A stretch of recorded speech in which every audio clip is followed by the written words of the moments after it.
नमस्कार, DD news पर आप देखना शुरू कर चुके हैं हमारा खास प्रोग्राम। इस वक्त मैं हूं लाल चंद्र सिंह। अगले 1 घंटे में हम देखेंगे कुछ ऐसी खबरें जिन पर चर्चा जरूरी है, और यह चर्चा हम करेंगे अपने संवाददाताओं और खास मेहमानों के साथ। और आज सबसे पहले खास चर्चा खास मेहमानों के साथ कि सनातन विरोध पर जो डीएमके का सेक्युलरिज्म है उसको मद्रास हाईकोर्ट ने एक बार फिर से पर्दाफाश कर दिया है।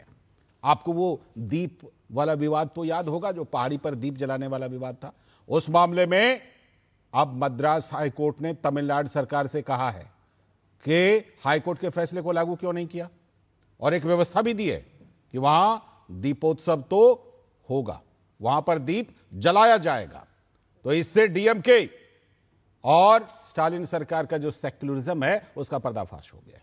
इस पर खास चर्चा करेंगे, और इसके बाद बात करेंगे कि तेलंगाना के मुख्यमंत्री रेवंत रेड्डी के एक बार फिर से बोल बिगड़ गए हैं। विधानसभा के अंदर चर्चा के दौरान पूर्व मुख्यमंत्री को कह डाले कि जीभ खींच लूंगा, इस तरह की बातें कर डाली। इसके बाद आज बात करेंगे कि यूपी में एसआईआर की ड्राफ्ट लिस्ट आ जा रही है। पश्चिम बंगाल में तो पहले ही आ चुका है और वहां पर सुनवाई भी चल रही है। आज यूपी में लिस्ट आ रही है, क्या कुछ इसमें खास हो सकता है, इस पर करेंगे बात, होंगे तमाम सवाल जवाब। लेकिन सबसे पहले इस वक्त की हेडलाइंस। तमिलनाडु की स्टालिन सरकार को झटका। मद्रास हाईकोर्ट ने तिरुपरंकुंद्रम पहाड़ी पर कार्तिकेय दीपम जलाने का दिया आदेश। राज्य सरकार की कड़ी आलोचना की। उत्तर प्रदेश में आज चुनाव आयोग कर रहा है ड्राफ्ट वोटर लिस्ट जारी। ड्राफ्ट वोटर लिस्ट जारी होने के बाद वोटर अपने नाम, पते और अन्य विवरणों की कर सकेंगे जांच। तेलंगाना के मुख्यमंत्री रेवंत रेड्डी के फिर से बिगड़े बोल। पूर्व मुख्यमंत्री और बीआरएस के नेता केटीआर को कहा गलत बयानी पर खींच लेंगे जीभ। विधानसभा में चर्चा के दौरान ही मुख्यमंत्री ने खोया आपा। सिख मर्यादा पर विवादित टिप्पणी के मामले में श्री अकाल तख्त साहिब ने मुख्यमंत्री भगवंत मान को किया तलब। 15 जनवरी को पेश होने का निर्देश। जेएनयू में फिर से आधी रात लगे कथित भड़काऊ नारों पर सियासी बवाल। भाजपा ने कहा देश को बांटने की साजिश। प्रदर्शन के दौरान प्रधानमंत्री और गृह मंत्री अमित शाह के खिलाफ लगाए गए विवादित नारे। और बांग्लादेश में नहीं थम रहा हिंदुओं पर अत्याचार। एक और हिंदू व्यापारी की बेरहमी से हत्या, तो वहीं एक विधवा महिला के साथ किया गया सामूहिक दुष्कर्म। ये थे इस वक्त की हेडलाइंस। अब देखते हैं खबरों को विस्तार से। और सबसे पहले आज जो खास चर्चा हमारी खास मेहमानों के साथ है वो है कि सनातन विरोध पर डीएमके के सेक्युलरिज्म का एक बार फिर से पर्दाफाश हो गया है, क्योंकि मद्रास हाईकोर्ट ने एक बार फिर से वही बात कही है जो एक जज ने कही थी, जिनको लेकर के विपक्षी पार्टियां जो हैं वो महाभियोग का प्रस्ताव ला रही थी। सीधे इस समय लखनऊ लिए चलते हैं, क्योंकि आज की बड़ी खबर है जो एसआईआर की ड्राफ्ट लिस्ट आ रही है उसको लेकर प्रेस कॉन्फ्रेंस। 7-8 दिन उसमें सर्वर पे ये शिफ्टिंग का काम, नए सेक्शन, नए वो पोलिंग स्टेशन बनाने का लगता है। इसलिए हमने 6 दिन का अतिरिक्त समय भारत निर्वाचन आयोग से मांगा, और इसलिए आज 6 जनवरी को हम लोग इस ड्राफ्ट इलेक्ट्रॉन रोल को हमने पब्लिश किया है। और इसके जो मुख्य निष्कर्ष हैं कि हमारा इसका नेट रिजल्ट ये निकला कि जो 15,44,30,92 मतदाता थे, वो उनमें से जिनके गणना प्रपत्र जो रह रहे हैं उत्तर प्रदेश में जीवित हैं, या तो स्वयं ने हस्ताक्षर करके दिया या उनके परिवार के किसी वयस्क सदस्य ने हस्ताक्षर करके दिया, वो गणना पत्र जो हमारे पास आए वो थे लगभग 12,55,00,000। एग्जैक्ट है 12,55,56,025। और जो पुरानी जो हमारी 27 अक्टूबर 2025 की मतदाता सूची के जितने मतदाता हैं उनका 81.30 81.30%, यानी इतने हमें लोगों ने वापस साइन करके फॉर्म दिए कि हमारे नाम ड्राफ्ट में होने चाहिए। तो जो बचे जिनके साइन करके नहीं आए वो 18.70% है, और उसका जो ब्रेकअप है किन वजहों से वो फॉर्म्स नहीं आए, वो है कि जो मतदाता जिनके बारे में फील्ड की भ्रमण के बाद BLO को ये सूचना प्राप्त हुई कि इनकी डेथ हो गई, ऐसे मृत मतदाता 46.23 लाख थे, जो 27 अक्टूबर 2025 की मतदाता सूची का 2.99% है। ये आपको हम डिटेल हमारा प्रेस नोट में ये सारी डिटेल्स होंगी, सो इसलिए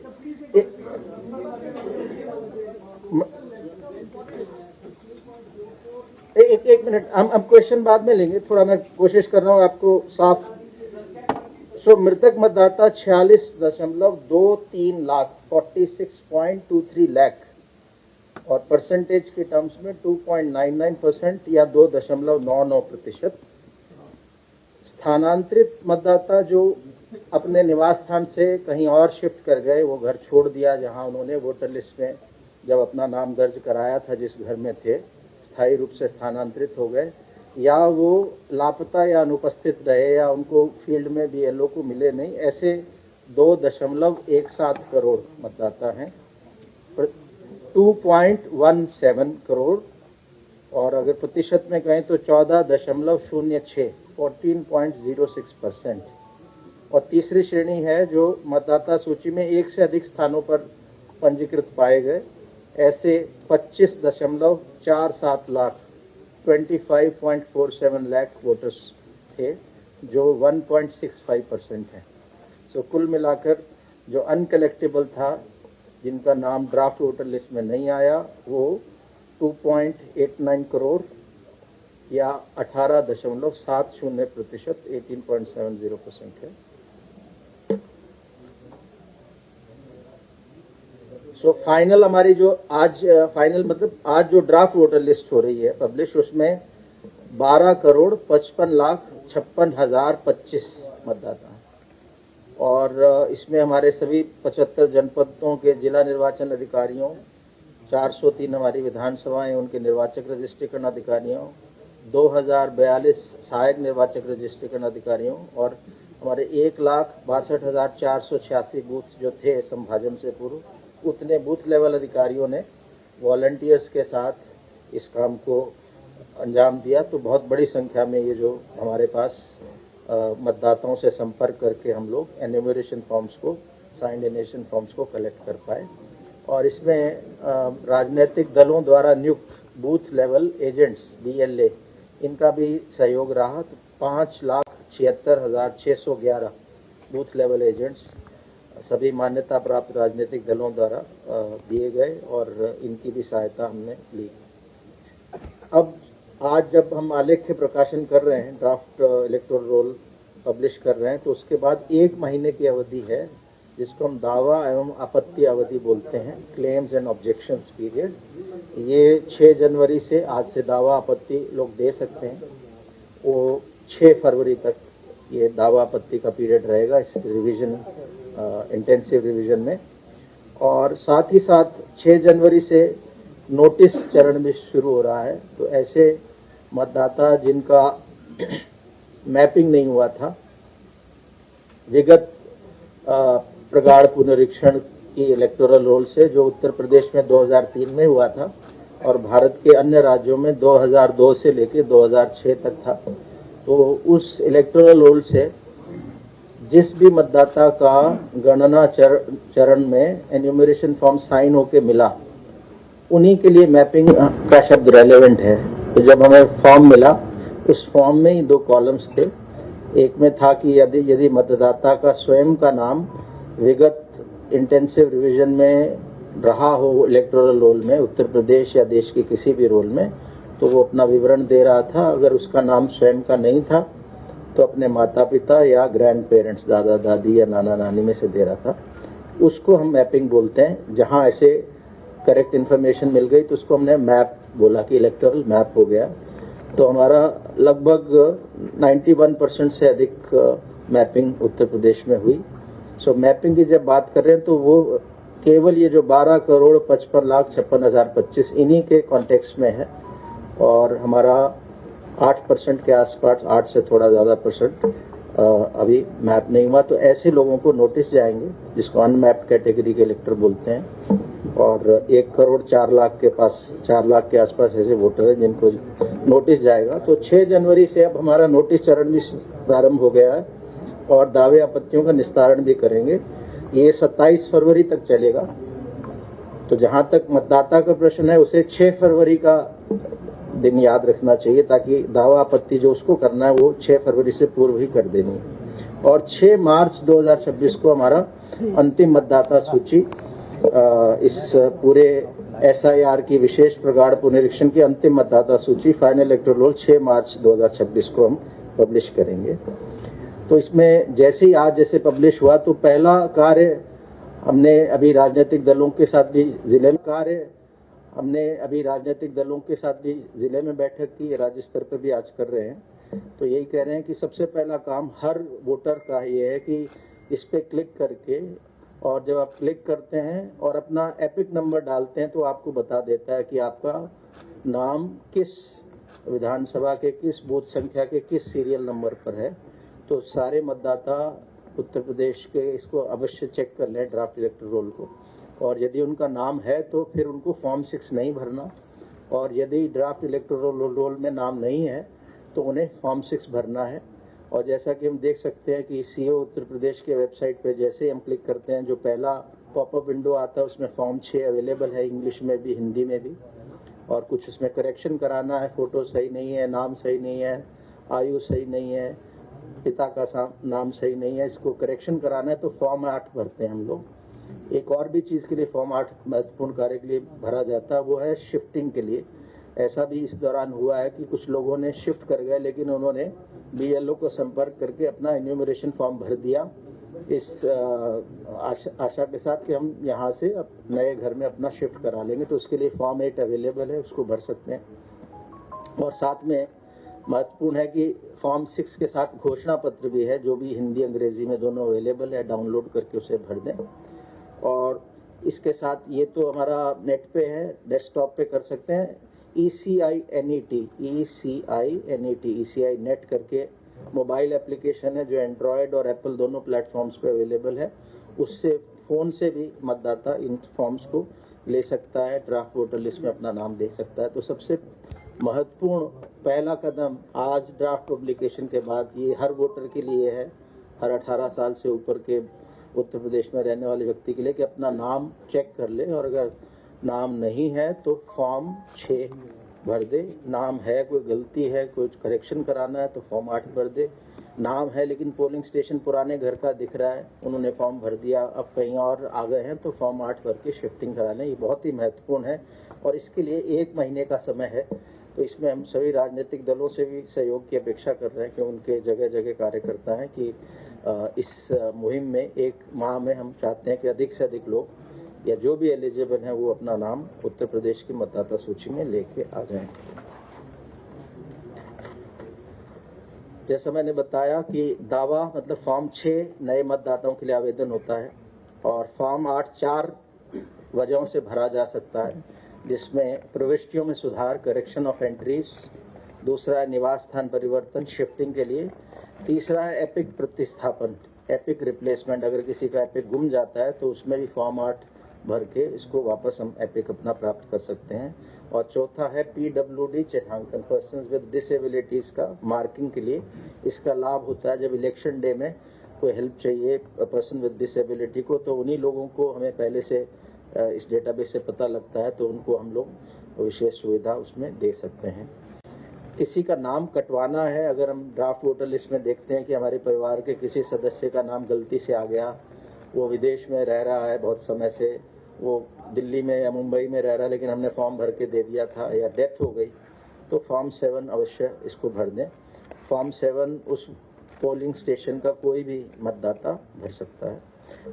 और फॉर्म 6A 6 क है विदेश में निवास करने वाले मतदाता द्वारा मतदाता सूची में नाम सम्मिलित कराने हेतु आवेदन। ऐसे लोग जो भारत के नागरिक हैं, विदेश में रह रहे हैं शिक्षा के लिए, नौकरी के लिए, लेकिन किसी दूसरे देश की नागरिकता नहीं ली, तो सामान्य रूप से तो भारत में निवास नहीं कर रहे, बाहर कर रहे हैं 1-2 साल के लिए, लेकिन भारत के नागरिक हैं, तो वो वोटर बन सकते हैं उस पोलिंग स्टेशन में उनके पासपोर्ट में जो एड्रेस लिखा है उस लोकल एड्रेस के पोलिंग स्टेशन पे वो वोटर बन सकते हैं। और ऐसे वोटर्स ऐसे ऑनलाइन फॉर्म भी भरे जा सकते हैं, इन हार्ड कॉपी में भर के दिया भी जा सकता है। और इसमें एपिक नहीं मिलता है ऐसे वोटर को। वो अगर इलेक्शन के दौरान भारत में है तो अपने निवास स्थान वाले पोलिंग स्टेशन में जाके अपना पासपोर्ट ओरिजिनल में दिखा के उसको आइडेंटिफिकेशन के लिए वोट डाल सकता है। इनके लिए फॉर्म 6A है। और आवेदन पत्र जैसे बताया कि इससे डाउनलोड कर सकते हैं। ऑनलाइन भरना है तो voters.eci.gov.in पे जाके ऑनलाइन भर सकते हैं। डाउनलोड की जरूरत नहीं, उसी पे एंट्री किया, उसी पे अपलोड किया डॉक्यूमेंट और उसको ऑनलाइन ही सबमिशन हो जाता है। और चाहे तो डाउनलोड करके फिजिकली भर के हमारे अपने बूथ लेवल ऑफिसर्स को आप दे सकते हैं। और वोटर रजिस्ट्रेशन सेंटर है हर तहसील में, जहां एसडीएम बैठते हैं उनके एक वोटर रजिस्ट्रेशन सेंटर, उस पर भी दे सकते हैं। और हमने इस दौरान जो गणना चरण के दौरान राजनीतिक दलों के साथ कई चरणों में बैठकें हुई। राज्य स्तर पर 3 बैठक हुई, जिला स्तर पर जिला निर्वाचन अधिकारी के साथ हुई और इलेक्टोरल रजिस्ट्रेशन ऑफिसर जो एसडीएम स्तर के हमारे अधिकारी हैं उनके स्तर पे भी बैठकें हुई। कुल 1546 ऐसी बैठकें हमने राजनीतिक दलों के साथ इस गणना चरण में किया। और तो अब आज की तारीख में फॉर्म वो भर सकते हैं वो लोग जो 1 जनवरी 2026 को 18 साल के पूरे हो रहे हैं, यानी 1 जनवरी 2008 से पहले जिनका जन्म हुआ है, 1 जनवरी 2008 को जन्म हुआ है या उससे पहले जन्म हुआ है, उनका वोट नहीं बना हुआ है तो वो लोग फॉर्म भर सकते हैं। फॉर्म तो यूं 1 अक्टूबर 2026 को जो 18 साल का हो रहा है वो भी भर सकता है, लेकिन उसका नाम ये जो 6 मार्च की मतदाता सूची आएगी उसमें नहीं होगा, क्योंकि वो लोग एलिजिबल हो रहे हैं 1 अप्रैल को, 1 जुलाई को या 1 अक्टूबर को। लेकिन उनके फॉर्म वो अभी भर सकते हैं, ऑनलाइन भी फॉर्म भर सकते हैं। सो उनका फॉर्म पड़ा रहेगा, उसकी प्रोसेसिंग जब ये हमारी फाइनल वोटर लिस्ट जारी हो जाएगी उसके बाद, यानी जिनका 1 अप्रैल 2026 को हो रहा है उनका अप्रैल में वोट बन जाएगा, जिनका 1 जुलाई को जो 18 साल के हो रहा है उनका जुलाई महीने में बन जाएगा, और जिनका 1 अक्टूबर 2026 को जो 18 साल के हो रहे हैं वो अक्टूबर 2026 में वोटर बन जाएंगे। यानी आज की तारीख में 17.25 साल से ऊपर के लोग वोट फॉर्म 6 भर सकते हैं। और हम चाहेंगे आपके माध्यम से ये जानकारी युवा छात्रों को मिले कि अगर वो 1 अक्टूबर 2026 को 18 साल के हो रहे हैं तो वो फॉर्म अभी भी भर सकते हैं। बट महत्वपूर्ण है कि अभी जो नाम आएगा हमारी 6 मार्च को वो केवल उन लोगों का आ पाएगा जिनका 1 जनवरी 2026 को 18 साल की आयु पूरी हो गई थी। गणना चरण में निर्देश ये थे, बीएलओस को हमने फॉर्म 6 भी दिया था कि आप जब घर जाए तो पुराना वोटर जिसका नाम ऑलरेडी है उसको तो एन्यूमरेशन फॉर्म दें, गणना चरण दें, हस्ताक्षर कराएं। लेकिन ऐसे लोग जिनका नाम नहीं है, नए वोटर बनना चाहते हैं, उनको फॉर्म 6 दें। तो ऐसे लगभग 15,78,483 हमारे फॉर्म 6 ऑलरेडी भर के हमारे सिस्टम में आ गए हैं। फिजिकली तो इससे ज़्यादा आए हैं, क्योंकि पिछले जब से हम रैशनलाइजेशन कर रहे थे 8-9 दिनों में वो ऑनलाइन नहीं हो पाए। तो ये 15,78,483 वो हैं जो सिस्टम में ऑलरेडी आ गए हैं, लेकिन हमारा अंदाज़ा है इससे काफ़ी ज़्यादा पिछले 9-10 दिनों में हमारे ऑफिसर्स के पास फॉर्म 6 आ गए। तो हम उम्मीद कर रहे हैं कि अगला जो हमारा अब जो महीना है जनवरी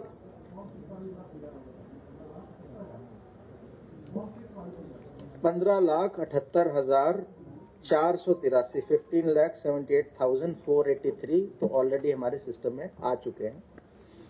तो इनका सिर्फ हम फॉर्म भर पाए थे गणना चरण में, इनका नाम अब जुड़ेंगे। इनमें से जो लोग पात्र होंगे जिन्होंने घोषणा, इनमें से वो लोग भी हैं जिन्होंने घोषणा पत्र नहीं भरा, यानी 27 अक्टूबर 25 से पहले भरा था, तो बीएलओस के माध्यम से उन वोटर्स को बताया जाएगा कि आप इस घोषणा पत्र को भी भर दें और एक दस्तावेजों की सूची है उसमें से कोई एक दस्तावेज दे दें।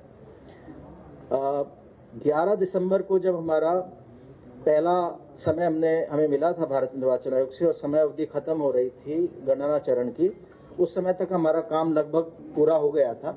लेकिन जैसा मैंने बताया कि बड़ी संख्या में 2,97,00,000 के आसपास ऐसे नाम निकल के आ रहे थे, तो हमने 15 दिन का अतिरिक्त समय मांगा कि हम प्रयास करेंगे कि जो हमारे राजनीतिक दलों के बूथ लेवल एजेंट्स हैं, इनके माध्यम से वरिष्ठ अधिकारियों को लगा के कि कोई BLO की गलती से मिस ना हो गए हो नाम।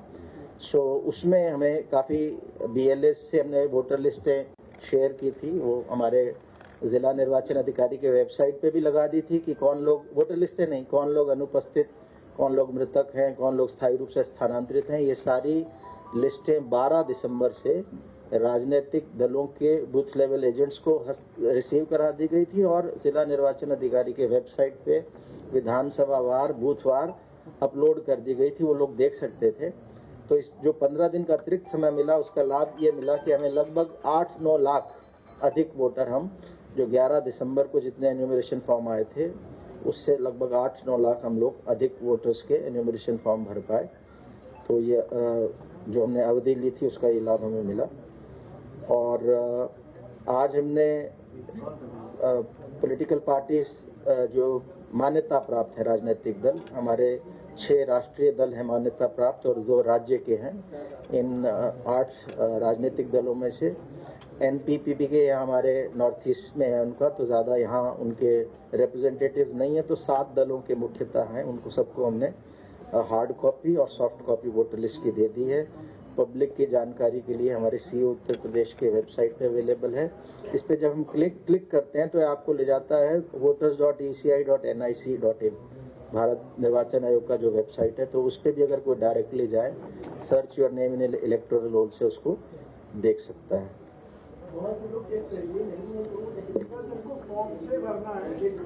एक सेकंड बस मैं अपना कंप्लीट कर दूं, फिर I will take your questions. और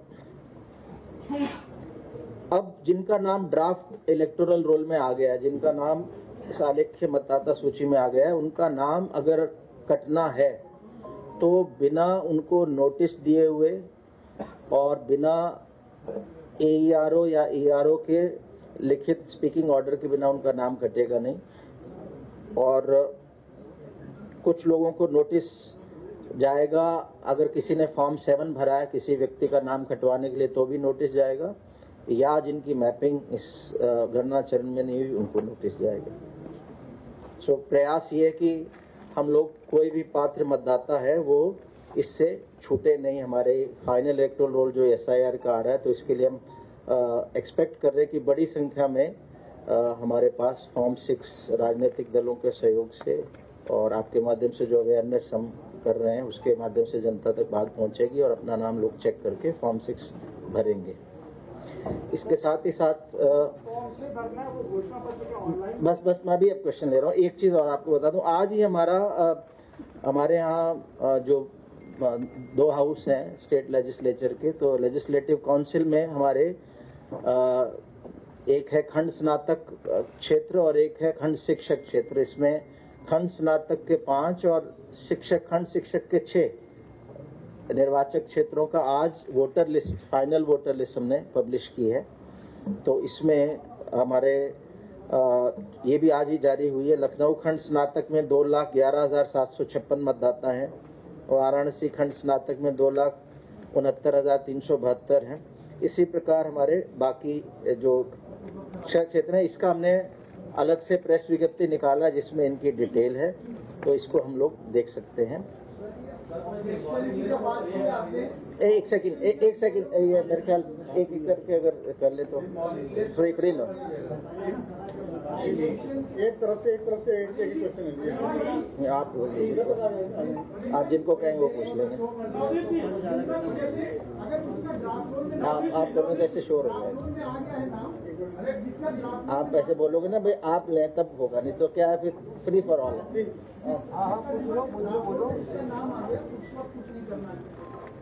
हाँ आपका एक सेकंड पहले इसी का आंसर दे, पहले एक सेकंड। जिसका नाम ड्राफ्ट इलेक्टोरल में आ गया है।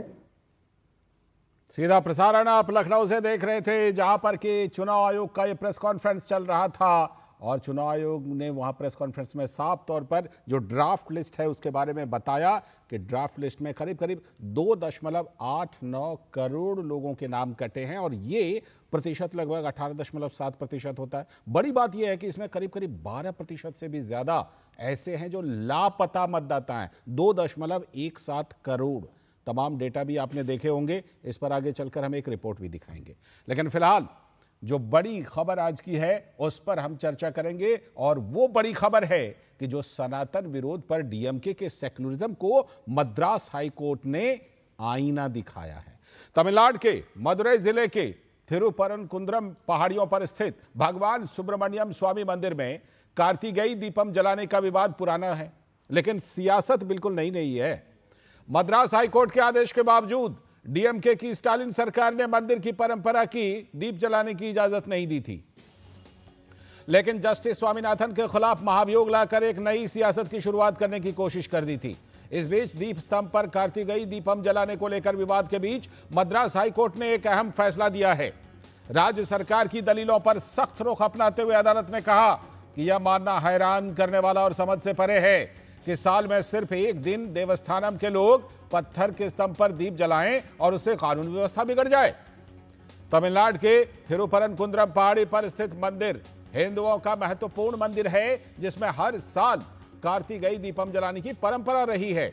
हिंदू भक्तों की मांग पर मद्रास हाईकोर्ट की मदुरै बेंच ने आदेश दिया था कि मंदिर के अधिकार क्षेत्र में आने वाले स्थान के भीतर प्राचीन पत्थर के दीपक स्तंभ दीपथून पर भक्तों को दिया जलाने दिया जाए। तो जज के इस फैसले को इंडी गठबंधन ने सेक्युलरिज्म पर हमला मान लिया था और 120 सांसदों ने पिछले सत्र में संसद में महाभियोग प्रस्ताव को लोकसभा अध्यक्ष को सौंपा था। लेकिन आज अदालत ने थिरुपरनकुंद्रम पहाड़ियों पर स्थित पत्थर के स्तंभ पर दीप प्रज्वलन की अनुमति से जुड़े मामले में सरकार की आपत्तियों को खारिज कर दिया। भगवान मुरुगन के 6 पवित्र निवासों में से एक थिरुपरनकुंद्रम पहाड़ी पर एक प्राचीन शिलाकटी मंदिर है। यह एक प्रमुख तीर्थ स्थल है। इस पहाड़ी पर एक दरगाह भी है। तो मंदिर और दरगाह के बीच तनाव 1920 से ही चला आ रहा है, जब पहली बार पहाड़ी के स्वामित्व को लेकर विवाद हुआ था। एक दीवानी अदालत के फैसले को प्रीवी काउंसिल ने भी बरकरार रखा। ब्रिटिश अदालत ने भी दरगाह से जुड़े कुछ क्षेत्रों को छोड़कर पूरी पहाड़ी को सुब्रमण्यम स्वामी मंदिर की संपत्ति माना था। लोकसभा में चुनाव सुधारों की चर्चा का जवाब देते हुए केंद्रीय गृह मंत्री अमित शाह ने भी कहा था कि मद्रास हाईकोर्ट के जज के खिलाफ विपक्ष द्वारा लगाए गए महाभियोग प्रस्ताव वोट बैंक की सियासत की पराकाष्ठा हैं। ताज्जुब की बात यह भी है कि ऐसे दुर्भाग्यपूर्ण प्रस्ताव पर उद्धव ठाकरे की पार्टी भी डीएमके के साथ खड़ी थी और अभी खड़ी है। ऐसा पहले कभी नहीं हुआ कि जज कोई फैसला दे और सिर्फ एक फैसले के खिलाफ महाभियोग ले आया जाए।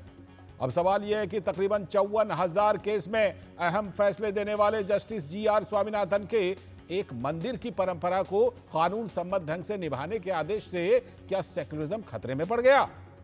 सपा नेता अखिलेश यादव और कांग्रेस की नेत्री प्रियंका गांधी वाड्रा को सुप्रीम कोर्ट जाने के बजाय सीधे जज के खिलाफ महाभियोग प्रस्ताव लाना अच्छा लगा। इसका क्या सियासी मकसद हो सकता है? भगवान मुरुगन के दीपोत्सव से आखिर एक दरगाह को दिक्कत क्यों हो सकती है? राज्य की डीएमके सरकार के विरोध का कारण इसकी सिकंदर बादशाह दरगाह से निकटता है। इसका कहना है कि दीप जलाने से मुस्लिम समुदाय की धार्मिक भावनाएं आहत हो जाती हैं। पूरा विवाद दीपोत्थन पर पारंपरिक रूप से दीप जलाने के अधिकार से संबंधित है। यह विवाद इस बात पर है कि क्या यह दीप पहाड़ी पर जलाया जाना चाहिए या फिर मंदिर परिसर के अंदर। हिंदू संगठनों के कार्यकर्ताओं और हिंदू भक्तों ने इसका विरोध किया, लेकिन पुलिस ने उनकी एक ना सुनी और अंततः तय स्थान पर कार्तिकेय दीपम नहीं जलाया जा सका। तो विपक्ष का आरोप है कि अदालत का निर्देश धार्मिक तनाव बढ़ाने वाला था और जस्टिस स्वामीनाथन के कामकाज ने न्यायपालिका की निष्पक्षता, पारदर्शिता और धर्मनिरपेक्ष प्रकृति पर सवाल खड़े किए हैं। यह सियासत के बदलते रंग का दिलचस्प नजारा है, जब सनातन को रोग बताने वाले डीएमके नेताओं के एक और सनातन विरोधी कार्य में न्यायपालिका पर दबाव बनाने के लिए कांग्रेस पार्टी और उनका शीर्ष नेतृत्व डीएमके के साथ कदम ताल करता हुआ नजर आ रहा है। लेकिन बीजेपी का साफ कहना है कि यह तो हिंदू हितों का वैध संरक्षण करने पर न्यायपालिका को खुले तौर पर धमकाने जैसा है और ये मुस्लिम तुष्टीकरण की हताश कोशिश है। तो मद्रास हाईकोर्ट के वकील ने बताया कि कोर्ट ने स्टालिन सरकार को नसीहत दी है कि बेंच को राजनीतिक आधार पर निर्णय नहीं लेने चाहिए। साथ ही कोर्ट ने कहा कि दीपथून उस स्थान पर स्थित है जो देवस्थानम की संपत्ति के अंतर्गत आता है। Division bench has said that the lighting of lamp is a must and it has to be lit at the top of the Thiruparangundram hill. and they have said the HRNC authorities and the temple administration are duty bound to light the lamp. That is what the Honorable Division Bench has held in the first line. And then they have also said that the lighting of lamps should be done by the Devasthanam or the temple authorities alone, and no public should be allowed. That is the main thing that I have recorded. And further, the court have come down heavily on the government, and they have said, as after the order of the land single use have been passed, the act that has happened, it seemed to be mischievous. If the stand of the government that there could be a law and order problem be true, then it is obviously either a failure on the part of the state to maintain its law and order, or for the deliberate purpose for the state has taken a stand to support one religion. We are awaiting for the copy of the judgment. और जैसा कि हमने अपनी report में बताया था, केंद्रीय गृह मंत्री अमित शाह ने कहा था कि विपक्षी दल वोट बैंक की राजनीति के लिए जज के खिलाफ महाभियोग लाते हैं। कोई जज एक जजमेंट दे तो जज के खिलाफ इंपीचमेंट लेकर आते हैं। अपनी वोट बैंक को एड्रेस करने के लिए इंपीचमेंट लेकर आते हैं माननीय। और ये सारे ने तो साइन कर दिया, साथ ही साथ उद्धव जी ने भी साइन कर दिया। उद्धव जी, जजमेंट क्या है? एक पहाड़ी पर मान्यता है कि हाँ सबसे ऊपर दिया जलाया जाए। मान्यवर, ये वोट बैंक को संभालने के लिए एक हाईकोर्ट के जज के सामने इंपीचमेंट लेकर आए हैं। इस पूरे विवाद पर जो विपक्ष का रवैया रहा है, इस पर तमिलनाडु भाजपा के प्रभारी पीयूष गोयल ने डीएमके और विपक्षी इंडी गठबंधन को हिंदू विरोधी बताया। Madurai bench of the Madras High Court, Justices G. Jayachandran and Justice K. Ramakrishnan have on the Thiruparankundaram Deepastambam issue given conclusive directions that this is an age-old practice, that the dharam and the sentiments of the local people, which has been going on for centuries altogether, should be respected. The Deepathun festival should be permitted to be carried out, and they have clearly lifted the veil from the DMK government, from the leaders of the DMK. They have clearly shown that the DMK and the India Alliance is anti-Hindu. तो न्यायपालिका, high court, जज सब लोग बार बार बता रहे हैं कि असली सेक्युलरिज्म है क्या, लेकिन डीएमके और विपक्षी पार्टियां शायद मानने को तैयार नहीं। इसी पर आज खास चर्चा कर रहे हैं और हमारे साथ जुड़ रहे हैं डॉक्टर कौशल कांत मिश्रा जी, भारतीय जनता पार्टी के प्रवक्ता। बहुत बहुत स्वागत डॉक्टर कौशल कांत मिश्रा जी, नमस्कार। साथ में संदीप त्रिपाठी जी, कांग्रेस के नेता। संदीप जी स्वागत, नमस्ते आपको भी। और हमारे सलाहकार संपादक विनोद मिश्र जी हमारे साथ यहीं पर जुड़े हुए हैं स्टूडियो में। विनोद जी, जिस तरह से कि पहले ये फैसला आया, उसके बाद 120 सांसद लेकर आ गए महाभियोग का प्रस्ताव, और दूसरी बात ये कि हाईकोर्ट के फैसले को, जज के फैसले को लागू भी नहीं किया, वहां दीप नहीं जलाया जा सका इस बार, ये सबसे पहले जान लीजिए। और उसके बाद अब हाईकोर्ट ने फिर ये कहा है, क्या अब कम से कम डीएमके पर, पूरी विपक्षी पार्टी पर, पूरी विपक्षी जमात पर जिन्होंने सिग्नेचर करके महाभियोग के प्रस्ताव लाए, वो अब कम से कम अब तो इस चीज को नोटिस करेंगे और अपनी चीजों को सुधारेंगे, अपनी गलतियों को? लाल जी, ये बहुत ही दुखद पहलू है कि आप देखिए, उत्तर से दक्षिण, पूरब से पश्चिम तक कार्तिक के महीने में पूरे हिंदुस्तान में अलग अलग त्योहारें और अलग अलग रीति रिवाजों से लोग अपने फेस्टिवल मनाते हैं। तो भगवान मुरुगन, जो आप कह सकते हैं कि तमिलनाडु में और वहाँ के लोगों के लिए एक बहुत ही बड़ी आस्था है भगवान मुरुगन के साथ जी। और भगवान मुरुगन के नाम से वो पहाड़ी मुरुगन की पहाड़ी है। उस मुरुगन के पहाड़ी पे ये सैकड़ों साल की परंपरा है। कार्तिक के महीने में भक्त वहाँ दीपोत्सव करते हैं, वहाँ पे दीपोत्सव करते हैं। अपने यहाँ भी कई जगह दीपोत्सव होता है। ये भारत की एक सांस्कृतिक परंपरा है दीप जलाने का जी। लेकिन अब ये तर्क सुनिए कि उसी जहाँ पे मंदिर के जो अपने परिसर है, उसी मंदिर के परिसर में अगर वहाँ पे एक सिकंदर शाह नाम के जो एक सैनिक थे, वो घायल होके वहाँ आए बाद में कहते हैं कि उनको एक मजार बना दिया और वो एक तरह से पीर बन गए वहाँ, और उनको लेके एक बड़ा सी परंपरा वहाँ शुरू हो गई कि वहाँ भी मजार हो गया। लेकिन मजार के कारण आप इस चीज को, जो परंपरा रही है हिंदू की, सनातन की, उसको आप कह रहे हैं कि आप ये परंपरा नहीं कर सकते क्योंकि मजार को दिक्कत हो सकती है, यहाँ आने वाले लोगों की भावना पे चोट कर सकती है। ठीक है। तो जस्टिस स्वामीनाथन ने अपने फैसले में वो पूरे ग्राउंड रिपोर्ट ला के ये बताया था, जो मद्रास के मदुरई बेंच के जस्टिस का जो फैसला था उसमें उन्होंने बताया कि ये एक साजिश है। मंदिर परिसर में अगर वो दीपोस्तंभ है, वहां दीप जलाना है, इसमें दरगाह को क्या प्रॉब्लम है? तो इसका सीधा मतलब ये है कि आप चाहते हैं कि मंदिर अपनी परंपरा बंद कर दे और आप उसके जमीन को कब्जा कर लें जी। तो उन्होंने एक इसे साजिश बताया। ये सिर्फ धर्म की बात नहीं थी, उन्होंने कहा यह साजिश है। और जब उनका फैसला आया तो तमिलनाडु सरकार ने उसे लॉ एंड ऑर्डर का प्रॉब्लम बता के वो कोर्ट के आदेश को पालन नहीं किया, और इसके बदले में कोर्ट के, आप ये सोचिए कि जस्टिस स्वामीनाथन को डीएमके ने एक ब्राह्मण जज का बताया, और उस जज के खिलाफ में यहां महाभियोग पार्लियामेंट में ले आए। लोकसभा में 120 सांसद, अखिलेश यादव के साथ साथ प्रियंका गांधी वाड्रा और शिवसेना के सांसद भी साथ में थे जी। तो अब सवाल यह है कि ये कौन सा सेकुलरिज्म है जो आप जज का जात पूछते हैं, और जज के फैसले को आप सेकुलरिज्म के आड़ में उसको तार तार करते हुए भारत की संविधान, भारत की सत्ता व्यवस्था और संस्कृति को। ठीक, हमारी संवाददाता अक्षया नाथ भी चेन्नई से जुड़ गई हैं। अक्षया से एक अपडेट लेते हैं, फिर आप दोनों के पास में आता हूं। अक्षया, सबसे पहले तो ये बताइए कि आज जो हाई कोर्ट ने फैसला देकर के आईना दिखाया है कि भाई आपने इसको लागू क्यों नहीं किया, इस फैसले में और कौन कौन सी खास बात कही है? राजनीति का आधार पर आप इस तरह के फैसले ना करें, डीएमके सरकार को सीधा आईना दिखाया है। अक्षया।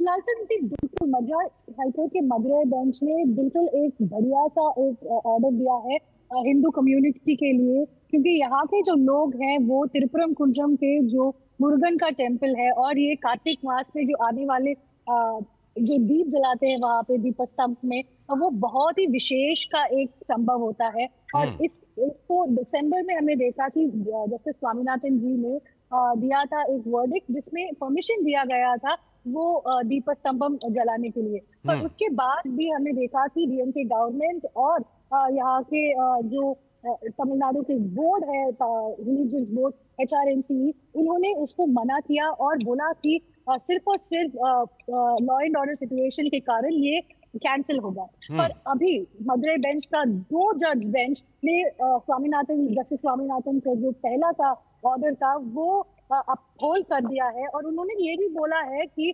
बाइबल का एक वर्ड कह के जजमेंट स्टार्ट किया था, God when he said light came। उसका मतलब है जब गॉड ने बताया, जब भगवान ने जब बोला लाइट, उस टाइम को लाइट आया था। तो ऐसे ही जब आपको लैम्प जलाना है और हिंदू समुदाय के जो लोग हैं वो मानते हैं उस फेस्टिवल को, तो वो करना ही पड़ेगा। और 2 इम्पोर्टेंट इनिशिएटिव इस जजमेंट में कहा गया है। एक है कि ASI, archaeological survey of India, जो इस रीजन को सेफ कीप करते हैं, उन लोगों के परमिशन के बाद ही वहां पे करना चाहिए, और जो भी रूल्स एंड इंस्ट्रक्शंस ASI देगा वो मानना चाहिए। और दूसरा है कि वहां के डिस्ट्रिक्ट कलेक्टर के नेतृत्व में वहां पे सिर्फ और सिर्फ देवस्थानम के मेंबर्स जा सकते हैं, पब्लिक वहां पे अलाउड नहीं है। पर ये एक कम्युनिटी का एक इम्पोर्टेंट चीज है, उसको मना नहीं करना है, वही है जस्टिस मदुरई बेंच का ऑर्डर। बने रहिएगा अक्षया अभी आप हमारे साथ, क्योंकि आपके पास मैं फिर से आऊंगा कुछ और जानकारी के लिए। लेकिन इस समय संदीप त्रिपाठी जी, तमिलनाडु की डीएमके सरकार की सहयोगी है कांग्रेस, डीएमके सरकार में कांग्रेस जो है सहयोगी है। अब मुझे ये बताइए कि अगर डीएमके सरकार कुछ गलत कर रही है, हाई कोर्ट के फैसले को नहीं मान रही है, वहां पर कांग्रेस की भूमिका होनी चाहिए कि डीएमके को समझाए कि नहीं आप ऐसे ना करें। अगर हाई कोर्ट ने, न्यायपालिका ने फैसला दिया है, ये परंपरा है, तो इसको मानिए। एक तो वो नहीं किया, ऊपर से दिल्ली में आकर के डीएमके के साथ मिलकर 120 सांसदों को जुटा करके सिग्नेचर करके सिर्फ एक फैसले के लिए जस्टिस जीआर स्वामीनाथन के खिलाफ महाभियोग का प्रस्ताव दे दिया। आज जो हाईकोर्ट ने फिर से यह फैसला दिया है संदीप जी, ये तो बिल्कुल जिसे कहते हैं कि एकदम से जो ये नकली सेक्युलरिज्म है उसको पर्दाफाश कर दिया है। कांग्रेस इससे कुछ सबक लेगी? तो आपके सर मुख्यतः दो सवाल हैं जी लाल जी। एक पहला जो आपने महाभियोग की बात की, और दूसरा आप जो है कि कोर्ट ने फटकार लगाई और एक एजेंडे को ध्वस्त किया। सर आज फटकार तमिलनाडु सरकार को भी पड़ी है, मध्य प्रदेश सरकार को भी पड़ी है। सर कम से कम तमिलनाडु की सरकार ने गलत हलफनामा नहीं दिया था, झूठ नहीं बोला था। भारतीय जनता पार्टी की मक्कार और निकम्मी सरकार के दसियों हलफनामे बता सकता हूं, मोदी सरकार से लेके अन्य राज्य सरकारों के, जो कोर्ट को गुमराह करने के लिए गलत हलफनामा देते हैं। उसके बाद राफेल के मसले पर इन्होंने कहा सर, राफेल के मसले पर गलत हलफनामा देने के बाद कहते हैं कि ये टेक्निकल एरर हो गई थी, टाइपिंग मिस्टेक हो गई थी। तो सर वो कम से कम तमिलनाडु सरकार ने नहीं किया था। तो फटकार आज जो है तमिलनाडु सरकार को भी लगी है, मध्य प्रदेश सरकार को लगी है। लेकिन दुर्भाग्य है कि हिंदू मुस्लिम इस देश में चल रहे हैं। तो हम वही मैंने जो सवाल पूछा था ना त्रिपाठी जी, उससे भटक अब गए। आते हैं दूसरा, नहीं दो सवाल सर आपके थे। पहला एड्रेस कर रहा हूँ, मैं छोड़ता नहीं हूँ सवाल सर। दूसरा सवाल आपका महाभियोग और तमिलनाडु के संदर्भ में। महाभियोग सर, हमने आपके ही चैनल पे डिबेट पे कई बार इस बात को बाकायदे रखा है कि महाभियोग में सिर्फ इस जजमेंट अकेले की बात नहीं, उसके पहले की भी जजमेंट है। उन पर यह भी आरोप है कि वो अपने ही क्या ऐसा कर दिया है जीआर स्वामीनाथन जी ने? हाँ बता रहे हैं सर, अपने ही कमिटी और अपने ही कास्ट के लोगों को, वकीलों को उन्होंने फेवर किया। ब्राह्मण जज बता करके डीएमके जो है लाती है उनके खिलाफ महाभियोग, और आप लोग सब खड़े हो लेते हैं। चलो जी सुन लीजिए, कर दो सिग्नेचर। नहीं सर, पहले उसको पढ़िए आप, जो उसमें लिखा हुआ है उसमें ये भी बिंदु है कि उन्होंने किस तरीके से अपने का पद का दुरुपयोग करते हुए अपने सर 52,000 जजमेंट अभी तक जीआर स्वामीनाथन ने दिया है। 52,000 जजमेंट अभी तक जीआर स्वामीनाथन ने मद्रास हाई कोर्ट में दिया है। ये सब लोग जानते हैं किस तरह से उनके ट्रैक रिकॉर्ड पर कहेंगे तो हम आधा घंटा बताएंगे आपको। क्या बात करते हैं, एक घंटा बोल सकते हैं। और आज उन्हीं के फैसले को मद्रास हाई कोर्ट ने अपहोल्ड किया। जब ऐसा तो अक्षया ने नहीं बताया कि वहां पर उन्होंने कुछ कहा है कि भाजपा के गुंडे नहीं जा पाएंगे, भाजपा के गुंडे नहीं जा पाएंगे। सब जाके देखिए, हमारा राम मंदिर तोड़ के मस्जिद बना के सर, उसके बाद फिर जनता से चंदा लेके आज छाती पीटते हैं कि हमने बनाया, कोर्ट का जजमेंट है सर। ठीक है, इसमें क्या, कौन से आपने कोर्ट के आदेश जो है आपने, मैं लौटता हूँ आपके पास, दूसरे राउंड में लौटता हूँ। राम मंदिर बनाया, तो इसलिए इन गुंडों को दूर रखा है। मैं इस जजमेंट का स्वागत करता हूँ। ठीक है, कौशल जी का जवाब। कौशल जी ये बताइए, ये जो फैसला फिर से आया है, क्या एक बार फिर से ये आईना दिखाया गया है, और कम से कम अब तो विपक्षी दलों को ये महाभियोग प्रस्ताव वगैरह वापस ले लेना चाहिए कि भाई उन्हीं के फैसले को सही माना मद्रास हाईकोर्ट ने? कौशल जी। लालचंद जी, मुझे नहीं पता कांग्रेस में किसी ने जजमेंट को पढ़ा है कि नहीं पढ़ा है। जजमेंट मेरे सामने 170 पेज का जजमेंट है, और उसकी पहली लाइन क्या है, वो ये कहती है, God said let there be light. Yes, ये अक्षया ने बताया भी। हाँ, ये पहली लाइन है। और जो आखिरी लाइन है जहां पे कंक्लूड किया है, उसने कहा है only light and not any fight. ये कह के यहाँ से शुरू करके यहाँ पे खत्म किया है जजमेंट। अब बात आती है, चूंकि पॉलिटिकल बात है और अब दीप स्तनम की कोई प्रॉब्लम नहीं है। अब वहां पर यह कंफर्म हो गया है कि वो पहाड़ी पूरी जो है वो हिंदुओं की पहाड़ी है, और इसी जजमेंट में ये लिखा गया है कि हिंदू लोग इस पूरी पहाड़ी को एक शिवलिंग की तरह पूजते थे। मैं पेज नंबर, पैरा नंबर सब बता सकता हूँ, पर समय की बाध्यता है। लेकिन जो पॉलिटिकल सवाल पूछे हैं, मैं कंक्लूजन का जो पॉइंट है 140वां पॉइंट है, उसका पॉइंट नंबर डी पढ़ रहा हूं जो मेरे सामने है। हाई कोर्ट क्या कह रहा है, डबल बेंच क्या कह रही सरकार के लिए, स्टैलिन गवर्नमेंट के लिए? It is ridiculous and hard to believe that fear of mighty state that be allowing the representation of Devasthanam to lit a lamp at the stone pillar, and there will be law and order problem. If it is so, of course, it may happen only if such disturbance is sponsored by state itself. यानी कि वहां पर problem तभी हो सकती है जब state खुद उसको स्पॉन्सर्ड करे। Point number 140 para number D. and they want, we pray the state should not come forward to achieve a political agenda. ये हाईकोर्ट की डबल बेंच कह रही। तीसरा, उन्होंने कहा कि अभी हमारे मित्र बोल रहे थे कि कोई गलत स्टेटमेंट नहीं दिया गया ना, तो मैं बता देता हूं, सरकार की तरफ से district administration, HRNC department, commissioner, joint commissioner, executive officer, ठीक, और मुस्लिम की तरफ से जो मुस्लिम कम्युनिटी की तरफ से जो एफिडेविट फाइल किया गया था, उसमें लिखा हुआ on the behalf of Waqf a mischievous submission was made that the lamp pillar belong to dargah. ठीक है, ये मैं नहीं बोल रहा हूं, मैं हाईकोर्ट के जजमेंट पढ़ रहा हूं। और इसको बताता हूं, इसमें एक बात और लिखी गई है कि ठीक है, तो जो ये कौशल जी फैसले के बारे में हम लोग दे भी चुके हैं जानकारी, और अक्षया भी दे चुकी हैं। ठीक है, मैं लौटता हूं एक छोटे से ब्रेक के बाद, आप सब लोग बने रहिएगा। एक छोटा सा ब्रेक लेके लौटते हैं, आप सब बने रहिएगा, इस चर्चा को आगे जारी रखेंगे। छोटा सा ब्रेक अभी। जब विकास जी के लिवर का ऑपरेशन हुआ तो पॉलिसी बाजार की टीम ने हॉस्पिटल पहुंचकर 50 लाख रुपए का क्लेम अप्रूव करवाने में पूरी हेल्प की। पॉलिसी बाजार पर 1 करोड़ का हेल्थ इंश्योरेंस सिर्फ 550 रुपए महीने से शुरू। मेरी पसंद, मेरी पसंद, मेरी पसंद, मेरी पसंद, हमारी पसंद, हम सबकी पसंद। मजबूत देश का मजबूत सरिया हो गया स्टील। स्वागत है ब्रेक के बाद। इस समय सीधे मैं चलते हूं एक बार फिर से अक्षया के पास, अपनी संवाददाता के पास। अक्षया, जिस तरह से अभी संदीप जी ने कहा, तमिलनाडु मद्रास हाईकोर्ट ने ये कहा कि ये जा सकते हैं, ये नहीं जा सकते हैं, ऐसा तो इस फैसले में कहीं नहीं है, जल्दी से जरा बताइएगा।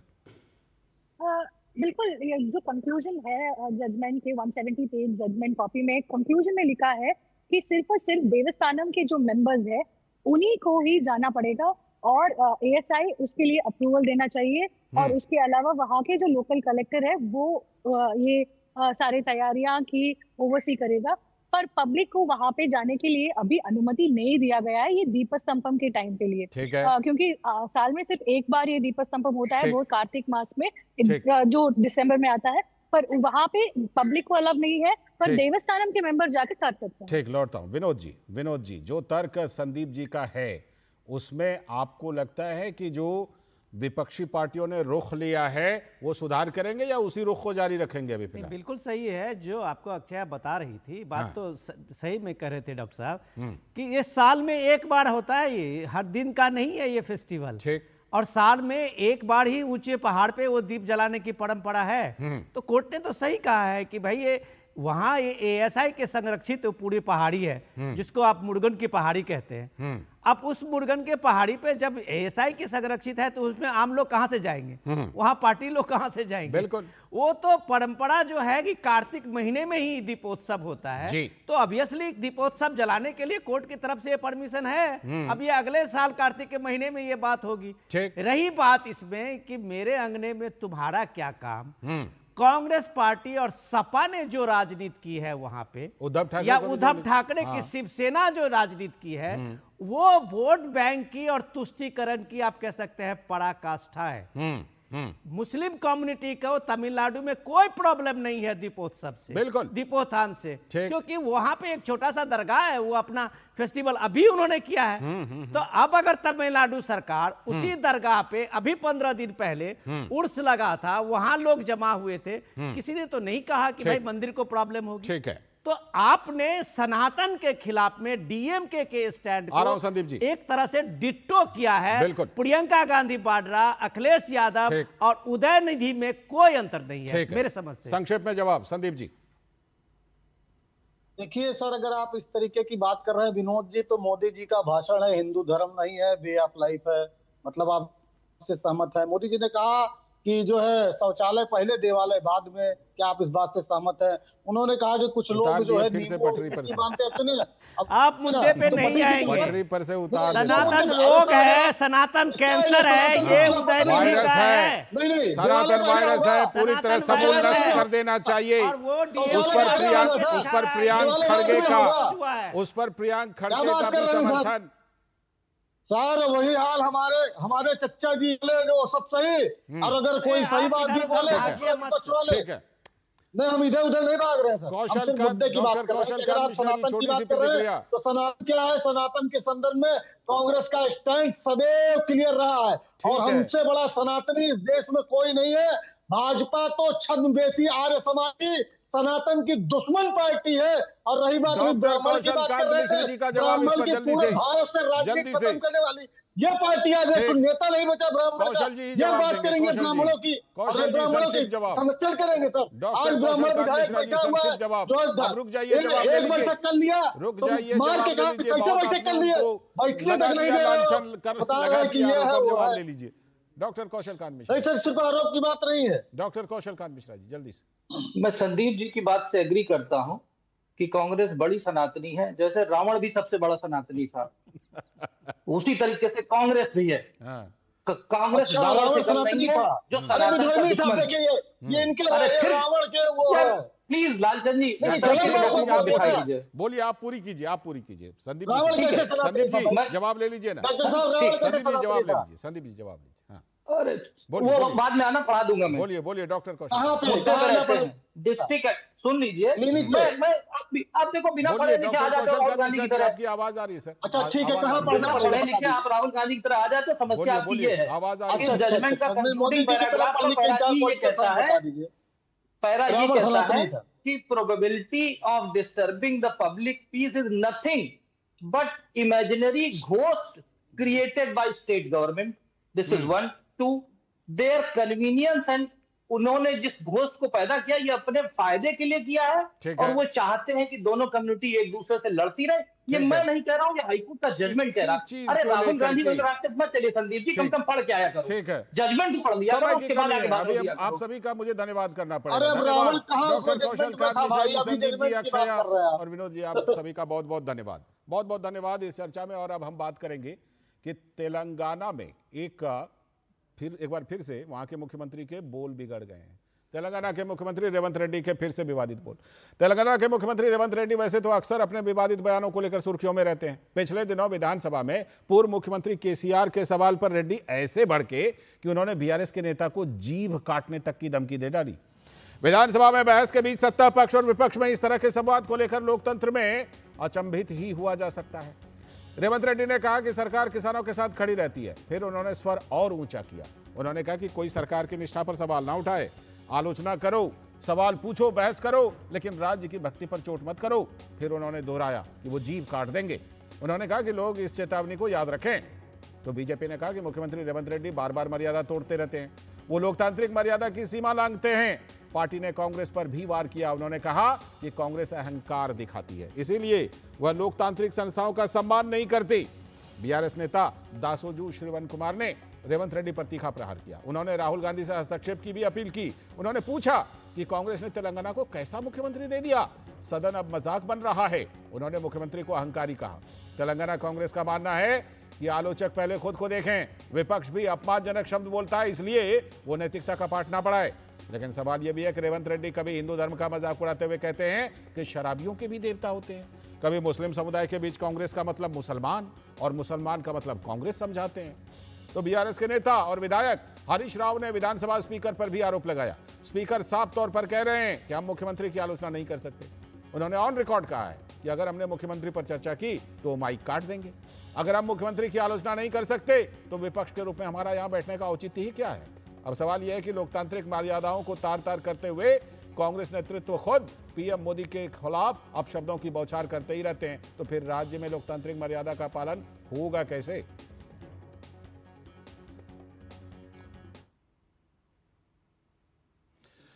सीधे चलते हैं अपने संवाददाता के पास। इस मामले पर जानकारी लेने के लिए हमारे संवाददाता जुड़ रहे हैं। हमारे संवाददाता जुड़ चुकी हैं। मैं सीधे पहले उन्हीं के पास चलता हूं।